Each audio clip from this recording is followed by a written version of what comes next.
뉴스 속 경제 이슈는 더 쉽고 깊게, 최신 고용 동향은 더 빠르게 전해드리는 고용브리핑 365 시간입니다. 오늘도 김동욱 기자와 함께하겠습니다. 안녕하세요. 안녕하세요.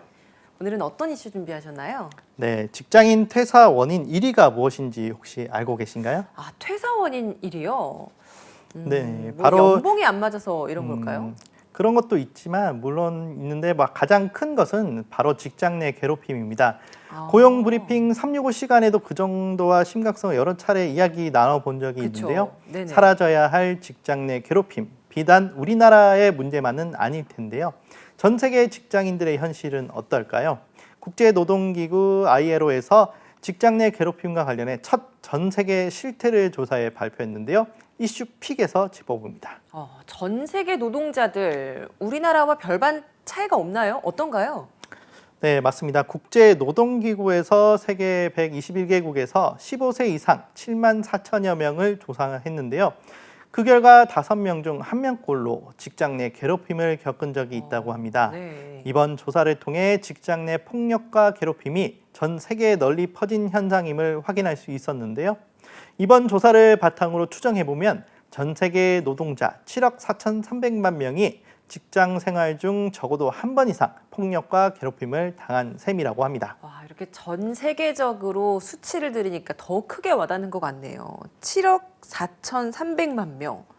그러면 이 전 세계 노동자들이 가장 많이 겪는 직장 내 괴롭힘이 어떤 거였나요? 네, 가장 빈번했던 유형은 심리적 괴롭힘이었습니다. 모욕, 위협 또는 협박 등을 경험한 노동자가 17.9%로 집계됐는데요. 심리적 괴롭힘 경험은 남성보다 여성이 더 많았습니다. 때리거나 침을 뱉는 등 신체적 괴롭힘을 경험한 노동자는 8.5%였고요. 신체적 괴롭힘을 경험한 남성은 9%, 여성은 7.7%로 남성에게 더 빈번한 것으로 조사됐습니다. 피해 유형별로 그리고 또 성별에 따라서 조금씩 차이가 있네요. 네, 그뿐만 아니라 세 가지 유형 가운데 성별에 따른 피해 경험의 차이가 가장 큰 것은 역시 성적 폭력이었는데요. 네. 남성은 응답자의 5%가 피해 경험이 있지만 여성은 8.2%가 피해를 봤다고 답했습니다. 여성은 남성보다 심리적 폭력도 더 당한 것으로 나타났지만 그 격차는 성적 폭력보다 덜했습니다. 여기에 사회적 약자들 역시 직장 내 폭력에 훨씬 취약한 점도 이번 조사에서 엿볼 수 있었습니다. 사회적 약자라고 한다면 좀 더 구체적으로 어떤 사람들을 말하는 건가요? 네, 우선은 나이도 여기에 속했는데요. 네. 15살에서 24살 노동자 중에 23%가 지난 5년 사이에 폭력을 한 차례 이상 당해 55세 이상자보다 2배나 많았습니다. 특히 이주 노동자의 22%가 지난 5년 사이 피해를 봐 비이주 노동자보다 더 큰 위험에 처해 있었는데요. 이 가운데서도 여성 이주 노동자 중 피해자는 26.6%에 달했습니다. 네. 국제노동기구가 직접 나서서 이렇게 대규모로 처음으로 설문조사를 실시한 그 결과인 만큼 국가별로도 차이가 있는 게 드러났을 것 같아요. 국가별로 차이는 어땠나요? 네, 지역별로는 미주 대륙에서 전체 직장 생활 중 폭력과 괴롭힘 피해 경험자가 34%로 가장 많았습니다. 다음으로는 아프리카, 3위는 유럽과 중앙아시아 등이었는데요. 국제노동기구는 성별과 장애, 국적이나 민족, 피부색, 종교 등을 이유로 차별을 경험해 본 사람은 그렇지 않은 사람보다 직장 내 괴롭힘을 경험할 가능성이 더 컸다고 지적했습니다. 또 소득별로는 통령과 달리 고소득자가 폭력과 괴롭힘을 가장 많이 당했다는 결과도 있습니다. 국내에선 사실 이렇게 직장 내 괴롭힘을 당해도 어디 말할 것 없이 속으로 삭히는 경우들이 굉장히 많거든요. 해외 사례는 어떤가요? 네, 괴롭힘을 당했다고 응답한 노동자 중 54%만 자기의 피해 경험을 주변에 알렸다고 했는데요. 피해 사실을 밝히더라도 이미 여러 번 같은 문제가 반복된 뒤에야 알리는 경우가 많았습니다.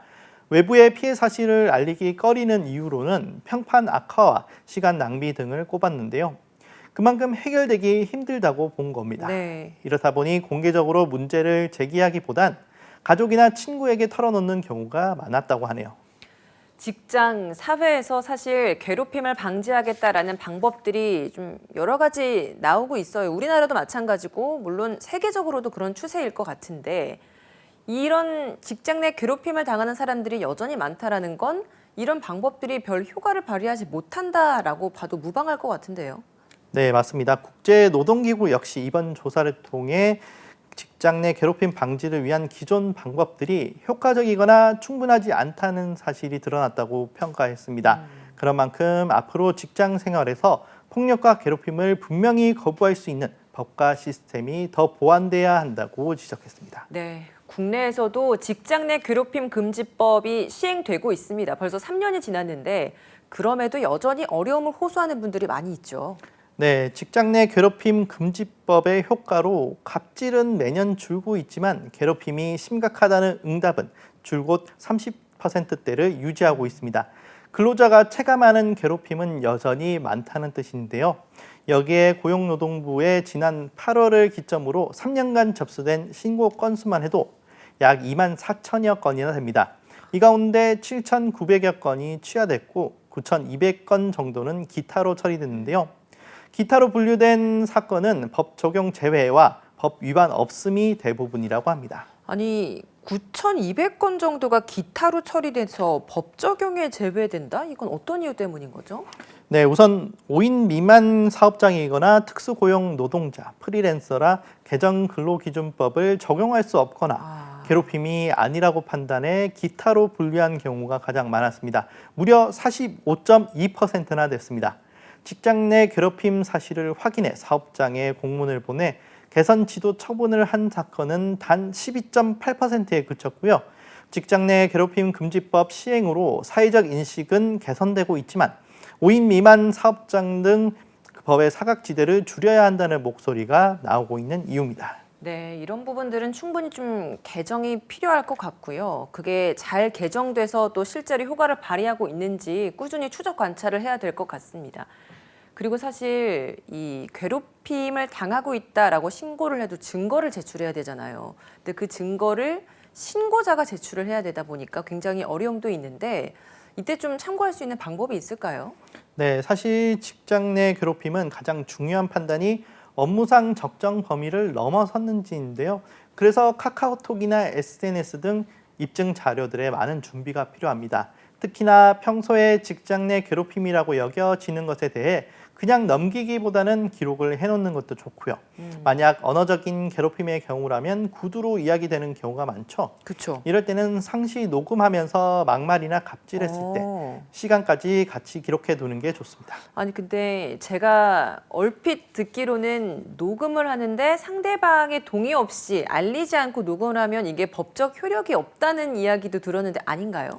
그렇지 않습니다. 대화의 당사자로 직접 참여했을 때에는 상대방 몰래 대화를 녹음했더라도 형사처벌을 받지 않습니다. 만약 녹음기를 본인이 없는 장소에 두고 사용하면 통신비밀보호법 위반이니 꼭 같은 공간에 있어야 하는 거고요. 네. 물론 이때도 개별적으로 녹음한 것은 제3자를 통해 다른 곳에 배포하거나 알릴 때 법적으로 문제가 될 수도 있다는 점은 주의가 필요합니다. 네, 내가 그 당사자라면 녹음해도 괜찮다. 그러니 꼭 기록을 해두시면 좋을 것 같습니다.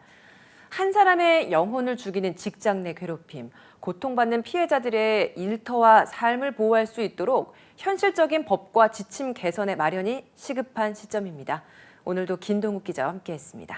고맙습니다.